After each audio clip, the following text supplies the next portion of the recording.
Missing someone, love with all your heart. Missing someone, love with heart.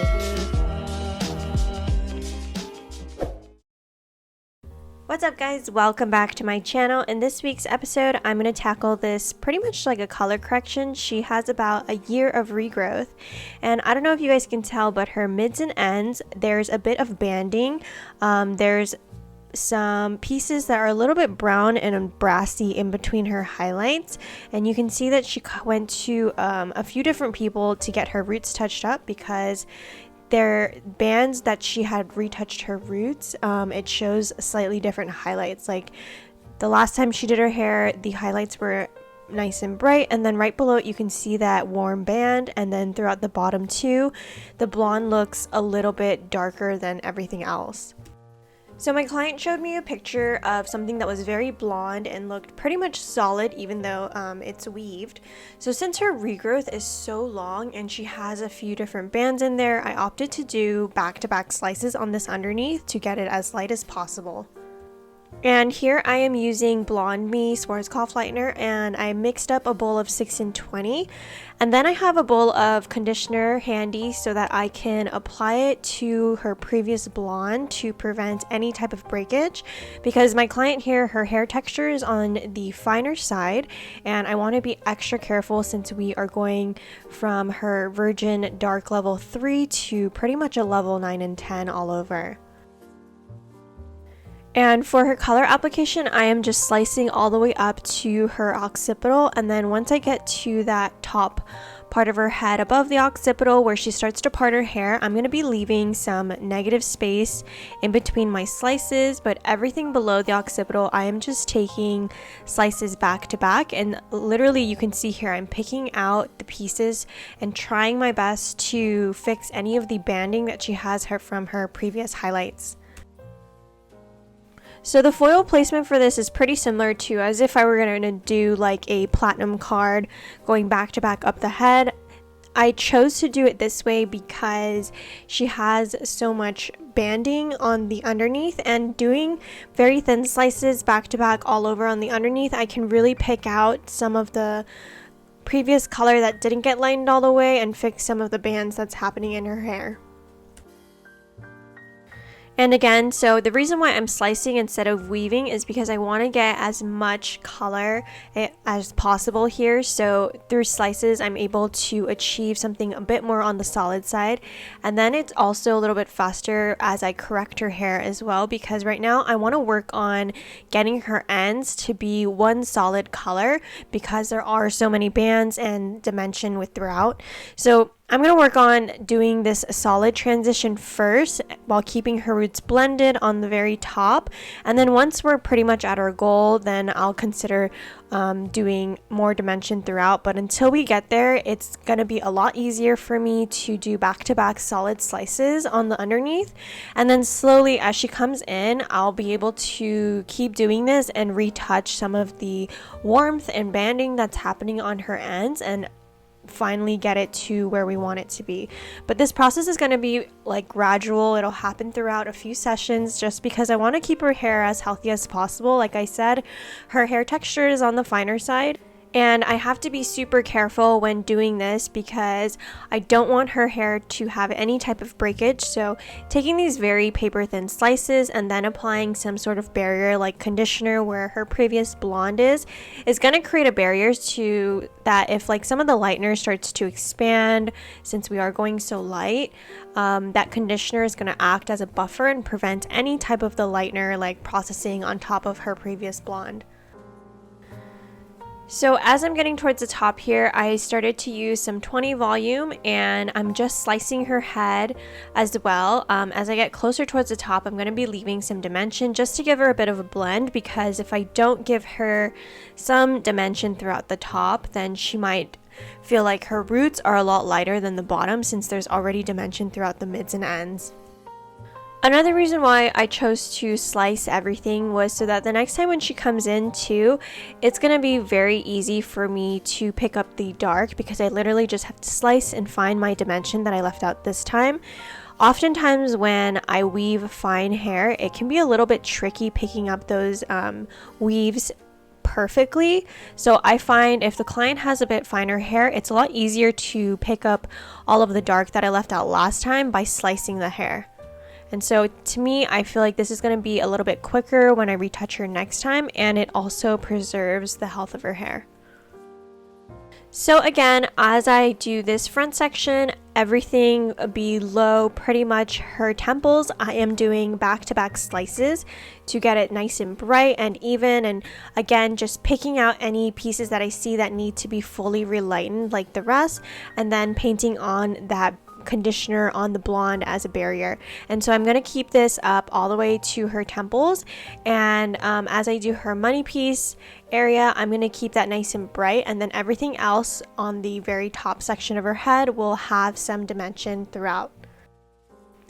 So for any type of color corrections, I always try to think of a game plan, because obviously whenever you do a color correction, it's never going to be 100% or perfect after that first session. So I always try to think of ways where I can do the most in this first session, and then every session after that can make my life a little bit easier, because I've done most of the work in that first session, and then the remainder, as we continue to do her hair, it just gets better and better and closer to her goal. So essentially, since I'm slicing this whole underneath solid, I will be able to slowly get rid of those bands, but it can't all be done today because she has roots that are super long, and I have to see how much her hair can take little by little, so that it kind of preserves the health of her hair and gets her where she wants to be. So for her money piece, I decided to just do some slices back to back, and instead of just doing one foil just on that front piece, I went ahead and did two separate sections for this front money piece because of the way that her hairline was shaped. And again, as I'm doing these slices here, I'm carefully picking out the dark that needs to be relightened so that everything can be pretty much solid throughout. And this is going to create that very nice bold money piece. And then on the top here, this is where I'm going to be adding in that dimension. So as I'm doing paper thin slices, in between each of my paper thin slices is also a paper thin slice of dimension that is left in between my highlights. So this is going to give her that nice balayage blended look and soften the grow out just a little bit so that she's not so light on the top. And this is also going to help blend everything together with the dimension and banding that she has on the mids and ends already. So another thing that I had to consider was the heat banding that she was going to get from the foils. Since her regrowth is super long, you will notice that whenever you highlight the hair, there's some sort of body heat will make about a few inches off the scalp process a lot faster than the rest. And in this case, that was going to happen since her roots were so long. So once I was done foiling this whole thing, I took her to the dryers and I pretty much like popped the ends of the foils into the dryer to help catch that up so it didn't create a band, because if I just let this whole thing process without heat, then her normal body heat would have processed her roots a lot lighter than the mid area of where I'm highlighting, and that would have created another band. So I like to utilize a little bit of heat to create like just a body heat kind of on the ends of the foils so that everything processes at the same time. So I went to check her foils every like 10 minutes or so, and this is what it looked like when it was ready. So I started pulling out the back hair and everything looked very clean, and I was making sure that the hair was still intact and very healthy, which it was. She had like minimal breakage at all, if any. And here, as I'm pulling out the foils, I'm just going in and pretty much running the lightener throughout the bottom, because the ends looked a little bit dingy, not as bright as the new highlights. So I wanted to re-brighten the bottom ends so that everything could be freshly toned. Now this part is really important to do to re-brighten the ends, especially because she hasn't highlighted her hair in about a year, so those ends have gotten darker from the minerals in the water or overusing purple shampoo, or just in general sometimes the hair just gets darker over time even though you bleach it and stuff. So I always like to re-brighten the ends every so often so that everything is nice and clean for the new toner.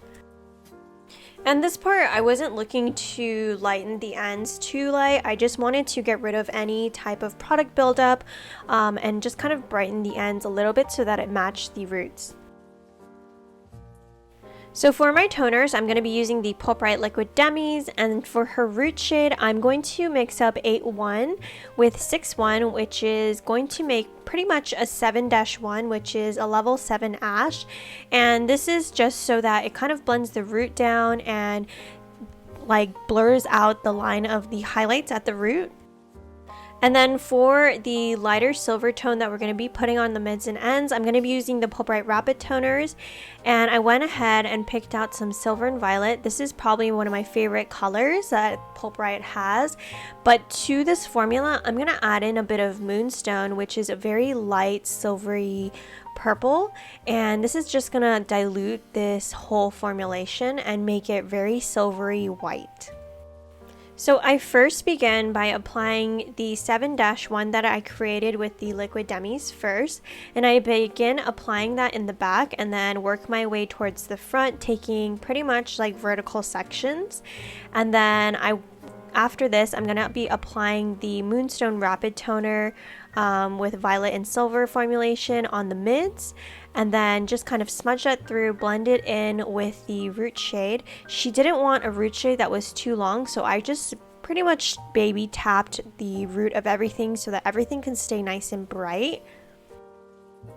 Another thing that I like to do whenever working with like platinums or silvers is I like to leave toning the whole hairline money piece for last, because since those hairs are a little bit finer, those tend to tone very quickly. So I will make sure that I tone the back first because it takes a bit longer for the mids and ends of the back to kind of tone. So once I see the toner is pretty much ready on the mids and ends, that's when I begin to apply the toner on the money piece.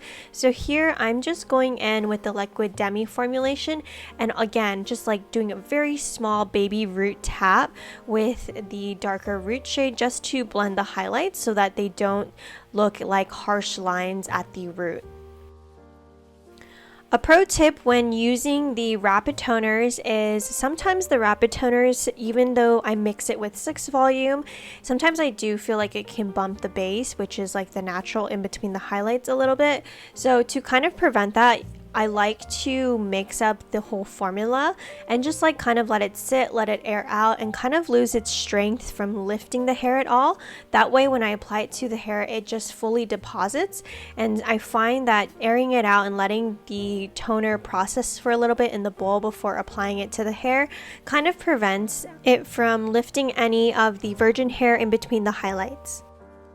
So once I'm done applying that root shade to the money piece, I go back and check how the mids and ends are doing on that back section. And then once that I see that that part is pretty much almost ready, that's when I start applying the toner on the money piece. And then everything will pretty much catch up together and be able to tone at the same pace now. So after I was done applying, I let this toner sit on for about 10 to 15 minutes before I fully shampooed and rinsed everything out. Alrighty guys, so here is the finished look of our color. Her hair came out super nice and silver, and we got rid of a lot of the banding that's throughout the mids and ends. It's not totally perfect because we are going to work on that as she comes in, but I majority got a lot of the banding out throughout the mids and ends and made sure that everything came out nice and bright and silvery.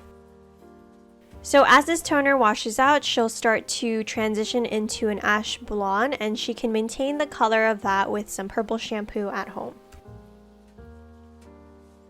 Alrighty guys, so that is it for this week's episode. Thank you guys so much for watching and tuning in, and as always, I will talk to you guys next week.